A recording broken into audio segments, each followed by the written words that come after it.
Isn't this amazing? It's like Ramsgate in Pride and Prejudice, but it's not. I'm actually in Lyme Regis. And you know that old thing about when in Rome, do as the Romans? How about when in Lyme Regis, do as Jane Austen? Now, she came here twice, 1803 and 1804, and practically fell in love with the place, is the best way I could describe it. She stayed in a lodging house, which is just up the top of the hill there, so we're going to have a look at that in a minute. But we've also got the Cobb, which is jutting out, so I have to take you there, because that featured in Persuasion, didn't it? And this is what I was saying when I was back at, where was I? Green Park, about how Jane would incorporate real-life places so that her readers would recognise them in her books and in her novels. So she used the Cobb in Persuasion, didn't she? Louisa Musgrove, taking a tumble. Her precipitation, what's the quote? I'll put it on the screen here. So, yeah, Lyme Regis, we need to have a... That's what I was going to say. I mean, I'm giving the game away before I even do everything. The fact that two of her brothers were in the Navy meant that when she came down here, she was familiar with it. So Lyme Regis itself would have been quite a naval port. Because you got up the coast, past the Jurassic coast, you get to Southampton and Portsmouth. In terms of British naval times, very strategic and important. Get us out into the Spanish Armada and stuff, quite apart from Plymouth, which is that way. So Lyme Regis itself was a naval port. So when Jane came here, she would have, I want to say, felt at home. But because two of her brothers ranked really highly, one was a captain with Nelson, I believe, and one was an admiral. Admirable hay fever's getting me now. So yeah, let's go and have a look. Yeah, that's what I was saying. The fact that she felt at home here, and it would have influenced, and it certainly did influence her novels, didn't it? Persuasion comes to mind. Northanger Abbey, does that have like naval captains and things in it? As I said earlier, I'm really quite familiar with Pride and Prejudice.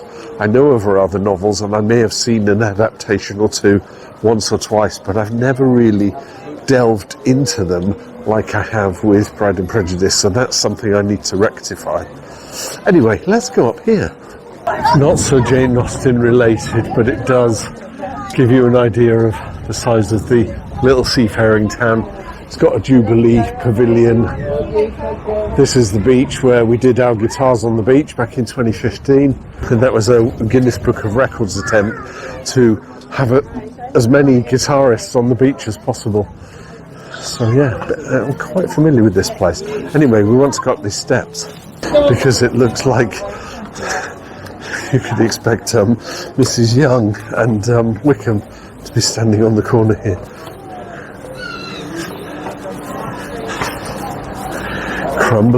Original crumbly fudge. So just walking up this cobblestone lane here, all these lovely quaint little shops, but somewhere just along here is the guest house where Jane stayed, and I do believe they have a plaque, so I hope we can find it. It could be this very one. Remember what I said about everybody wanting a slice of the action? So if they've got any connection to any literary giant, Payne House. This is the most likely lodging of Jane Austen, whose visits to Lyme in 1803 and 4 gave birth to her novel Persuasion. See, I told you. Persuasion, inspired by Lyme Regis, which can only mean one thing. We've got to go down to the Cobb, haven't we? So at least walk in the footsteps. Well, I don't know. You know, it's Kieran Hines, Amanda Root doing their thing. They're just actors, aren't they? So we're walking more in their footsteps than Jane's. Let's go back down here and we can walk along the seafront. I don't think I'll do too much footage other than when I get to the Cobb, because there's just a lot of people. Easter weekend, right? which is what I'm thinking. Ooh, throngs of people. Can you imagine Jane coming down here? Obviously she would get her inspiration seeing all the naval ships and frigates, and she would be rubbing shoulders, wouldn't she, with all the naval sailors and the admirals and the captains and all of those things. 1803 and 1804. I'm trying to think where in her life as a published author. She hadn't even published at this point, had she? I really must clue up on that. I'm thinking, when was Sensibility, Pride and Sensibility, and Sense and Prejudice? First drafts, mind you. Okay, I'm waffling now. What I need to do is get to the Cobb, so we'll do that. Now, as I've shared many, many times in my videos about my acting, I've done quite a fair amount of background acting. And I know what it's like when you're on set and they've spent an absolute fortune to make it look real. Quite apart from when I was on The Crown and, you know, you're supposed to be standing at the gates of Buckingham Palace and you've got a big, huge green screen in front of you, and you get the main actor turns up in his car, goes through the gate, and then cut, and he gets out of the car. And it's all fabricated because you then see Buckingham Palace in the background on the screen. But when you get something like this, and BBC had to probably procure the whole Cobb and the harbour for however long it took them to shoot the 95 production of Persuasion, because all of these modern boats would be gone, wouldn't they? You'd have to close it off so that nobody could be seen. Now, if we go up here, I've got to climb up this bit. Oh.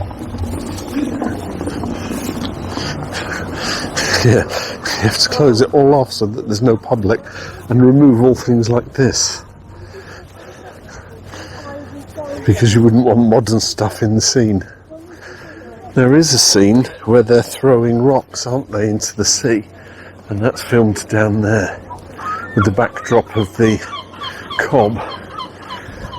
So Amanda Root and the gang are all down there with the hills in the background, and then they walk on the Cobb.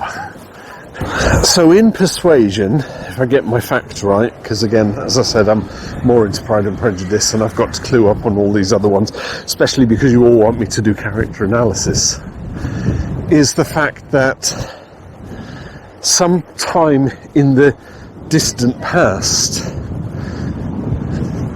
Anne Elliot has said no to Wentworth, so that she, I don't know, what was the reason, what was the mismatch.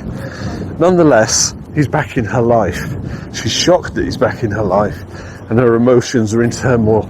And they're walking along here, and it's probably more that section over there.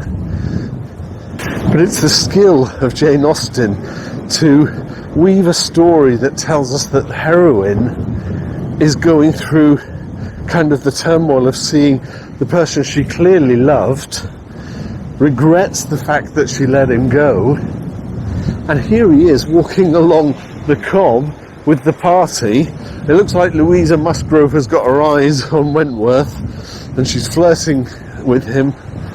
This is from a recent viewing that I did, and they're all walking along here, aren't they?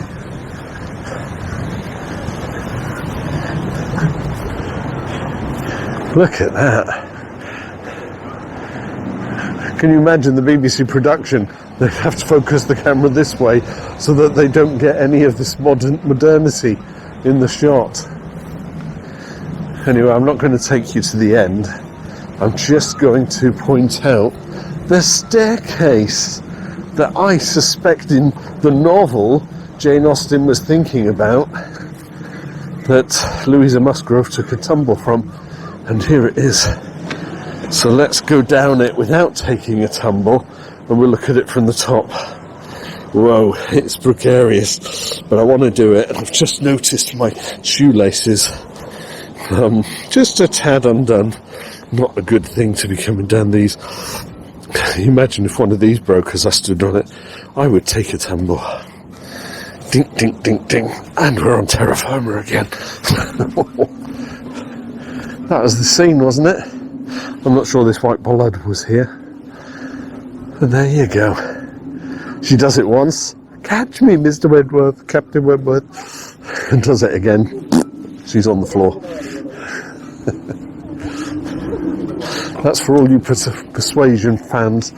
That's the 1995 production staircase where she takes a fall. I think it is. I can't think it would be that modern one over there. In a tub.